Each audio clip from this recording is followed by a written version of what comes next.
Como lo anunciábamos hace algunos días, la inflación en 2023 cerró en 5,11%, y para analizar esto es que invitamos a Federico Comesaña, nuestro periodista especializado en economía. ¿Cómo anda, Fede? ¿Todo bien? ¿Todo bien? Feliz año, no sé si se puede seguir diciendo, pero bueno, bienvenido. Que hayan tenido muy buen arranque todos. Vos también. Sí, conocimos el dato del cierre del año. Es un dato interesante porque, bueno, habíamos tenido, sobre todo en el último trimestre del año, una dinámica muy particular. El segundo semestre con inflaciones históricamente bajas. Y vamos a verlo en la perspectiva del tiempo, cómo fue este cierre de 2023. 5,1% la inflación, como bien comentaban acá, y para ver un dato tan bajo tenemos que irnos hasta 2005. Wow. Es decir que tenemos la inflación más baja de los últimos 18 años en el cierre del año, alcanzando incluso mínimos durante el año, si vamos al mes de septiembre, de 3,9%, con lo cual fue un año de inflación particularmente baja, donde empezaron a materializarse algunos fenómenos, sobre todo de política monetaria, donde el gobierno y en particular el Banco Central hizo un esfuerzo para que la inflación bajara, con un costo que algunos analistas cuestionan, sobre todo alimentando un dólar bajo, que fue uno de los componentes que ayudaron a que la inflación cerrara con este dato atípicamente bajo, y sobre todo cuando luego comparamos con 2022, cuando la inflación fue de 8,3%. Dentro del rango meta, en un nivel que le da cierta comodidad al gobierno y que se siente a nivel del bolsillo, porque de hecho es uno de los elementos que lleva a que hoy la confianza de los consumidores esté en niveles ya de moderado optimismo, según el relevamiento que hacen equipos consultores y la Universidad Católica. Si vemos qué es lo que está subiendo más, qué es lo que está subiendo menos, vamos a verlo en dos niveles. Bien. Uno, en los grandes rubros de la canasta de consumo, qué pasó en el último año. Lo que más sube es la educación. Tiene que ver con un sector que enfrenta dificultades particulares, con una demografía en la cual se reduce la población joven en relación a la población adulta. Bueno, los colegios, de alguna manera, y la educación privada empieza a sentir cierta tensión, y por ahí quizás se procesen algunos aumentos por encima de la inflación, además teniendo en cuenta que fue un sector bastante golpeado, sobre todo en la pandemia, y que busca recuperar cierta rentabilidad perdida. Bebidas alcohólicas y tabaco es un rubro muy, pero muy vinculado, sobre todo con cargas tributarias particulares, que muchas veces en esos ajustes es que se juega si va a estar por encima o por debajo de la inflación el rubro en sí mismo. Restaurantes y hoteles y salud.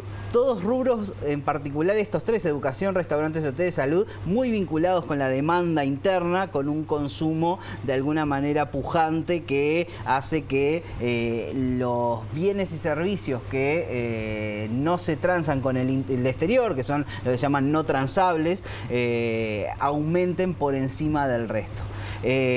Un rubro fundamental es alimentos y bebidas, que está subiendo al 6,2%, está un poco por encima de la inflación, pero es quizás el rubro más importante a mirar desde una perspectiva social, la canasta de consumo, porque es el rubro donde se juega buena parte del presupuesto de los hogares de menores ingresos. Hubo momentos, sobre todo pensando en 2022, en el cual el rubro que más subía, o uno de los que más subía, era alimentos y bebidas, con lo cual teníamos una inflación de 8,3%, pero la canasta alimenticia subía por encima de ese valor, y eso generaba una preocupación adicional.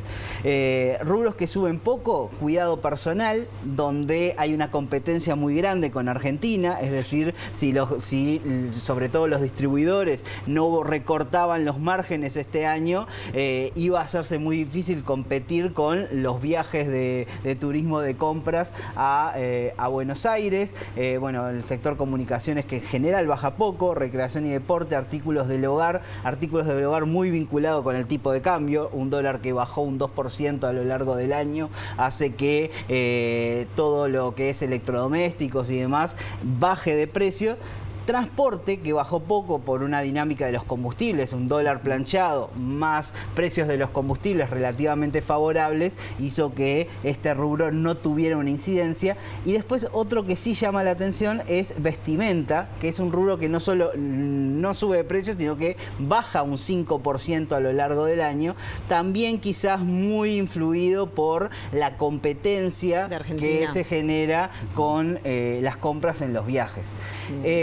Como referencia también fui a un nivel un poquito más desagregado de todo esto para ver los 10 subgrupos de la canasta, no tanto a nivel de artículos porque nos dice muy poco, pero sí de subgrupos, a ver qué es bien lo que más está subiendo y lo que más está bajando. A ver. Si vemos lo que más está subiendo, estos son los 10 subgrupos que más subieron de precio durante 2023. Lidera por lejos los tubérculos, que subieron un 80%. La papa sobre todo. Frutas con carozo y frutas cítricas son los que le siguen, 66% y 34% de aumento anual. Es decir, lo que más sube está muy vinculado con los productos de huerta, donde todavía existen dificultades vinculados con un periodo muy largo de sequía que atravesó Uruguay. Si bien hoy está normalizada las condiciones de producción, pero determinados cultivos en particular todavía tienen los resabios de una sequía que afectó hasta el primer semestre del año pasado. Supergas subió 21%, sobre todo recortando algunos subsidios que estaban vinculados a estos combustibles. Azúcar, frutillas, volvemos también a cultivos. Cerveza, café, postres y seguros de salud son los 10 elementos de la canasta que más suben. Y después tengo los 10 que más bajan.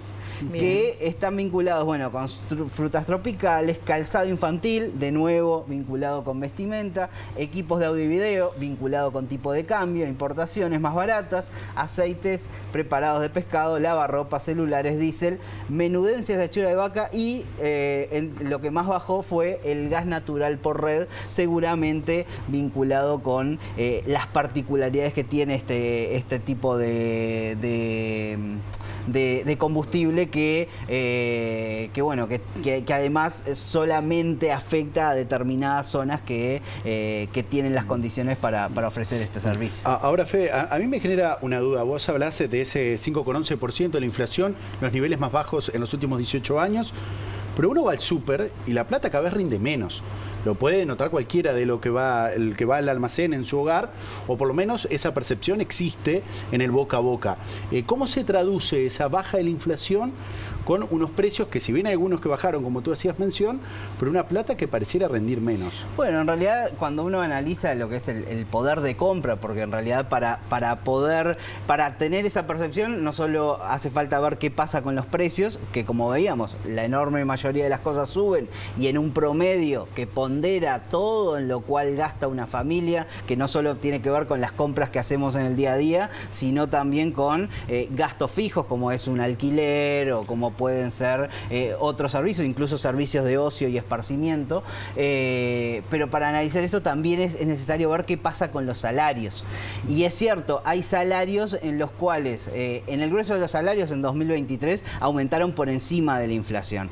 Pero en general eso se da en aquellos sectores en los cuales ya hubo una negociación colectiva, incluso hubo ajustes retroactivos vinculados a esta nueva ronda de negociación colectiva, pero sí es cierto que si hay un hogar que no acompaña lo que pasa con los precios o viene rezagado en la negociación colectiva, como todavía pasa con algunos sectores, sí van a tener esa percepción de bueno, sí, cada vez la plata me rinde menos.